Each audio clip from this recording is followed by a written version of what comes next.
ప్రస్తుతం డెవలప్మెంట్ కోసం పోలీసులు తీవ్రంగా శ్రమిస్తున్నారు. దీంతో రంగంలోకి దిగారు డీఎస్పీ తిలక్. ఏకంగా పాప కోసం ప్లాన్ బి అమలు చేస్తూ ఉన్నారు పోలీసులు. కిడ్నాప్ చేశారనే కోణంలో పోలీసుల ఎంక్వైరీ జరుగుతోంది. పాప తండ్రి గణేష్ను విచారిస్తూ ఉన్నారు పోలీసులు. గణేష్తో పాటు అతని స్నేహితులను ప్రశ్నిస్తున్నారు పోలీసులు. తోటలో పనిచేసి మానేసిన వారిని కూడా విచారిస్తున్నారు. జీడి మామిడి పిక్కలు ఏరుకునే వారిపైన కూడా అనుమానాలు వ్యక్తమవుతున్నాయి. వారిని కూడా ఎంక్వైరీ చేస్తూ ఉంటున్నారు పోలీసులు. సీసీ కెమెరాలతో పాటు అక్కడ సెల్ సిగ్నల్స్ ఆధారంగా చేసుకుని పోలీసుల దర్యాప్తు జరుగుతోంది. పాప దొరికే వరకు విచారణ కొనసాగుతుంది అంటున్నారు డీఎస్పీ తిలక్. పాప కేసులో కీలకంగా మారింది పెంపుడు కుక్క. కుక్కకు జీపీఎస్ ట్రాకర్ అమర్చి ఆ సర్చ్ ఆపరేషన్ను స్పీడప్ చేసే ప్రయత్నం చేశారు పోలీసులు. 8 రోజులు గడుస్తూ ఉన్న పాప ఆచూకీ దొరకకపోవడంతో ఆ తల్లిదండ్రులు తీవ్ర ఆందోళనకు గురవుతూ ఉన్నారు. గుండెలు పగిలేలా ఏడుస్తుంది ఆ తల్లి. నేను ఆర్టీవీతో ఎక్స్క్లూజివ్గా మాట్లాడుతున్నప్పుడు కూడా అదే విషయాన్ని చెప్పుకొచ్చింది. ఏమైనా ఉంటే కనుక మా మీద మీకు కక్ష ఉన్నట్టు తీర్చుకోండి. తల్లిదండ్రులుగా మేము ఉన్నాం. మా మీద కోపాన్ని పాప మీద చూపించకండి. ఎవరైనా కిడ్నాప్ చేస్తుంటే దాంతోపాటు పాపని జాగ్రత్తగా చూసుకోండి. ఒకవేళ అప్పగిస్తే మీరు మా ఇంటి దగ్గరికి వచ్చి ఈ చుట్టుపక్కల రాత్రిపూటైనా చుట్టుపక్కల పాపను విడిచిపెట్టి వెళ్ళిపోండి. మేము పాపను తీసుకుంటాం. మేము పాపను మీరు మాకు అప్పచెప్పేయండి చాలు. మీరు మాకు అప్పగించండి. మీ పేరు ఎవరికి చెప్పాం, మేము అసలు మీ గురించి ఎవ్వరికి చెప్పాం అంటే అర్థం చేసుకోవచ్చు ఆ తల్లిదండ్రులు ఎంత దిగులు పెట్టుకున్నారనేది పాప మీద. పాప కూడా అంటే దిగులు పెట్టుకుంటుంది మా మీద. కాబట్టి మా మీద దయ చూపండి, జాలి చూపండి. మేము ఎవరికి అన్యాయం చేసేవాళ్ళం కాదు అని చెప్పి ఆ తల్లిదండ్రులు చెప్పుకొచ్చారు. అనుమానం వ్యక్తం చేసిన సందర్భమా అంటే లేదు అంటున్నారు. బట్ ఎక్కడో అనుమానాలు వ్యక్తమవుతూ ఉన్నాయి. ఇదే అంశానికి సంబంధించి పోలీసులు కూడా తీవ్రమైన ఇన్వెస్టిగేషన్కి దిగుతూ ఉన్నారు. ఎందుకంటే ప్లాన్ బి గురించి మాట్లాడుకుంటున్న సందర్భం. వాళ్ళు ఏమంటూ ఉన్నారు పోలీసులు, అన్ని కోణాలు కూడా దర్యాప్తు చేస్తామని చెప్పి ఇదే అంశానికి సంబంధించి డీఎస్పీ తిలక్ మాట్లాడారు. ఆర్టీవీ ఎక్స్క్లూజివ్గా ఆయనతో మాట్లాడింది మా ప్రతినిధి ప్రకాష్. డీఎస్పీ తిలక్తో మాట్లాడారు. ఆయన ఏమంటున్నారో చూద్దాం. ఇందులో చిన్నారి అదృశ్యమై నేటికి వారం రోజులు పూర్తవుతుంది. అలాగే చిన్నారి ఆచూకీ కోసం ఇంకా గాలింపు చర్యలు అయితే ముమ్మరం చేస్తున్నారు. కాకినాడ డిఎస్పీ ఎవరైతే ఉన్నారో బాలగంగాధర్ తిలక్ గారు ఉన్నారు. మరిన్ని విషయాలు తెలుసుకునే ప్రయత్నం చేద్దాం. ప్రస్తుతం ఇప్పుడు ఎప్పటికప్పుడు ఇక్కడ టీంని ఎలక్ట్ చేస్తున్నారు. ఈ యొక్క ప్రాంతాన్ని మొత్తం అంతా కూడా 1-2 సార్లు డ్రోన్ కెమెరా నిఘాతో కూడా జల్లెడ పడుతున్నారు. ఇంకా ఆచూకీ అయితే లభ్యం కాలేదు. ప్రస్తుతం మాట్లాడే ప్రయత్నం చేద్దాం. సార్ చెప్పండి, ఈ రోజుకు వారం రోజులు పూర్తయింది. పాప ఆచూకీ లభించలేదు, కుక్క యొక్క ఆచూకీ అయితే లభించింది. ఈ కేసుని మొదటి నుంచి కూడా ఫాలోఅప్ చేస్తున్నారు. అసలు ఏ కోణం వస్తుంది దర్యాప్తు కొనసాగుతుంది?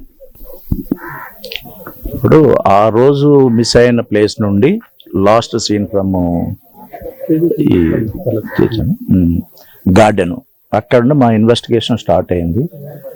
అది ఆ కొండపైకి వెళ్ళిన ఎన్ రూట్ చెక్ చేస్తాము. తర్వాత రోడ్డు పాయింట్లు కూడా చెక్ చేసాం. ఇంకా అక్కడ ఉండి ఎన్ రూట్లో ఉన్నటువంటి ప్రతి కెమెరాని ప్రైవేట్ పర్సన్స్ పెట్టుకునేవని, గవర్నమెంట్ పెట్టినవి కానీ ఎవరైనా ఇన్స్టాలేషన్స్ ఎన్ రూట్లు అన్నీ చెక్ చేసాం. ఎవరైనా కిడ్నాప్ చేసి ఆటోలో కానీ బండి మీద కానీ ఏవైనా తీసుకెళ్ళిపోయిన సందర్భాలు ఉన్నాయేమని అవి చెక్ చేసాం.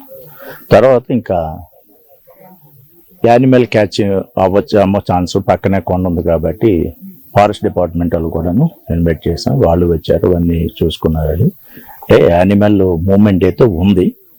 అవి యానిమల్ తరచుగా కిందకు వచ్చి నక్కలవని, అడవి పందులు, అడవి కుక్కలు, కోళ్ళు వాటిని క్యాచ్ చేసుకునే వాళ్ళు ఇక్కడ ముందు నడుస్తుంది.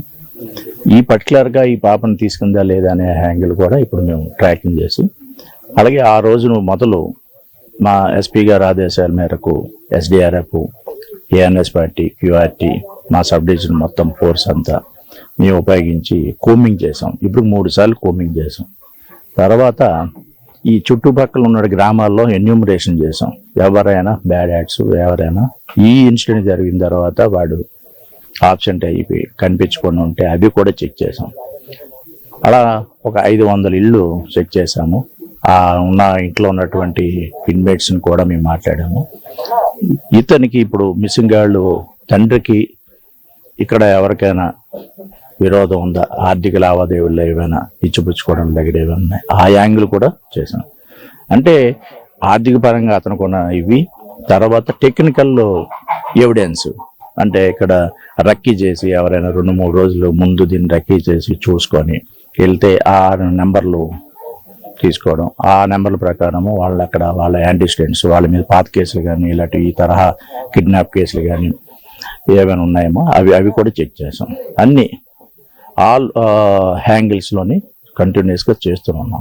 అంటే ప్రధానంగా అంటే మొదటగా కుక్క పాప ఇద్దరు కూడా మిస్ అయ్యారు. 4 రోజుల తర్వాత కుక్క కనిపించింది. కుక్క దొరికితే ఏదైనా పాప జాడ తెలుస్తుంది అనుకున్నారు. ఆ కోణంలో ఎలా విచారిస్తున్నారు?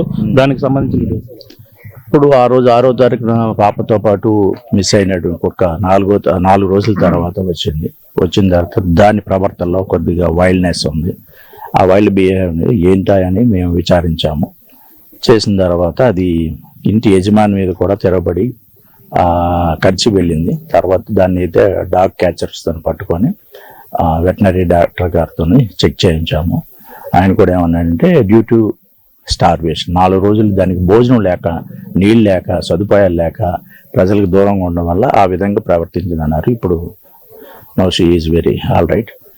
ఇప్పుడు దానికి GPS సిస్టమ్ పెట్టి దాన్ని ఇవాళ మధ్యాహ్నం 12 గంటలకి వదిలితే అది కంటిన్యూస్గా 8 కిలోమీటర్లు తిరిగింది. ఆ ఏరియా కూడా వెళ్ళిన రూట్ కూడా చెక్ చేశాము. ఇన్ అడిషన్ టు వాళ్ళ ఓన్ కుక్క, మా డాగ్ కూడా నిన్నపు కూడా మేము పంపించాము.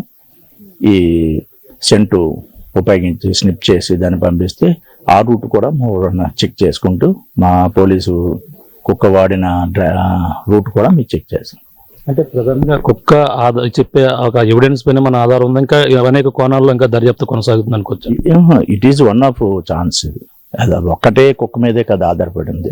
టెక్నికల్ వాల్యూస్, మళ్ళీ ఎన్యూమరేషన్ చేసినవి, సీసీ కెమెరాలు చేసినవి చాలా ఉన్నాయి. అన్ని హ్యాంగిల్స్ అదొకటి అంతే. అంటే ఇప్పుడు ఏదైనా జరుగుంటే ఇన్ని రోజులు ఉండే అవకాశం ఉండదు, ఏదో క్లూ ఉంటుంది. ఆ క్లూ అనేది కూడా 1-2 సార్లు కుటుంబ సభ్యులను విచారిస్తున్నారు, తండ్రిని విచారిస్తున్నారు. ఈ కోణంలో ఏదన్నా వాంగ్మూలంలో ఏమైనా తేడాలు ఏమైనా వస్తున్నాయా? సేమ్ అదే ఉంటుందంట? లేదు, వాళ్ళ బాధలు ఉన్నారు ఒకటే. వాళ్ళు ఏది చెప్పినా బాపా లేదనే బాధలోనే ఉన్నారు. ప్రతిదీ ఒకటే. వాళ్ళ వెర్షన్లో ఎక్కడ ఇది లేదు, డీవియేషన్ లేదు. అంటే కొండ చెలువులు ఎక్కువగా ఉండే అవకాశం ఉందంటున్నారు. అలాగే బోరుబాబులు కూడా చెక్ చేశారని అనేక రకాలుగా అనుమానాలు వ్యక్తం చేస్తున్నాయి. ఇవన్నీ కూడా చూసారంటారు? ఉంది. ఇది రైతువారీ భూములు కాబట్టి, పక్కన ఫారెస్ట్, రిజర్వ్ ఫారెస్ట్ కాబట్టి దాంట్లో అక్కడ యానిమల్ మూవ్మెంట్ అక్కడ ఎక్కువ ఉంటుంది. ఇక్కడేమో రైతువార్లు ఓపెన్ బోర్లు ఉంటాయి, ఓపెన్ వెల్స్ ఉంటాయి, అన్నీ ఉన్నాయి. అన్నీ చెక్ చేసాం. అంటే ఇప్పుడు మనకి ఇది మేము ఎప్పుడులో దీనికి ఒక క్లారిటీ వచ్చే అవకాశం ఉందంటారు? అంటే ఇంకా 7 రోజులు గడుస్తుంది. దీనిపైన మొత్తం టీం అంతా నిరంతరం కూడా పనిచేస్తున్నారు. ఎక్కడంటే వేరే కేసు ఎప్పుడు కూడా ఇలా చూసుంటారు. దీని కోణాన్ని ఎలా చూడాలంటారు? ఇది టైం బాండ్ కేసు కాదండి. ఇది 2 రోజుల్లోనే, 6 రోజుల్లో, 10 రోజుల్లో తేల్చే కేసు కాదు ఇది. దీనికి ఏంటంటే మా ఆపరేషన్, సెర్చింగ్ ఆపరేషన్స్ ఎప్పుడు till the tracing of the guard, missing గార్డ్లో పట్టుకున్నంత వరకు ఇది నడుస్తుంది. ఇప్పుడంటే ఇక్కడ ఉన్న సీసీ ఫుటేజ్ లో కాకుండా ఇంకా వేరే సీసీ ఫుటేజ్ గ్యాదర్ చేశారు? ఇంకా ఎవరైనా సంబంధించి అన్నీ ఉన్నాయి. ఎన్ రూట్ అంతా చెక్ చేసాం. ఎక్కడ స్టార్టింగ్ ఎన్ రూట్ అంతా చేసాం.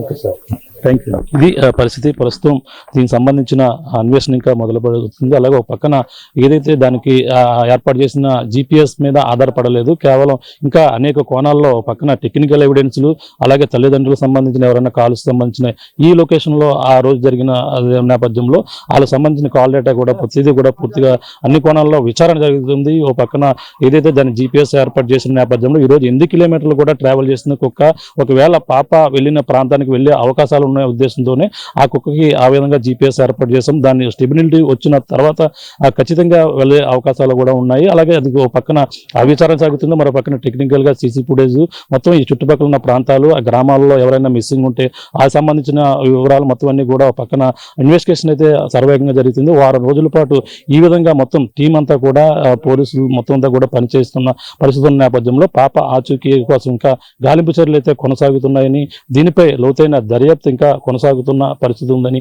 అలాగే పెద్దాపురం DSP బాలగంగాధర్ తిలక్ గారు చెప్తున్న పరిస్థితి ప్రధానంగా ఉందని చెప్పాలి. ఇక్కడున్న తాజా పరిస్థితి. కెమెరా అనిల్తో ప్రకాష్, RTV, CH అగ్రహారం నుంచి.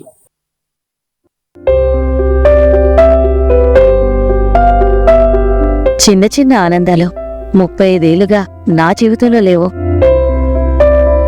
35 ఏళ్లుగా నేను డైపర్లలో బ్రతికాను. 6 సెంటీమీటర్ల ఫిస్టులా నా మూత్రాశయంలో లీక్ కారణమైంది. ఎవరూ నాకు సహాయం చేయలేకపోయారు.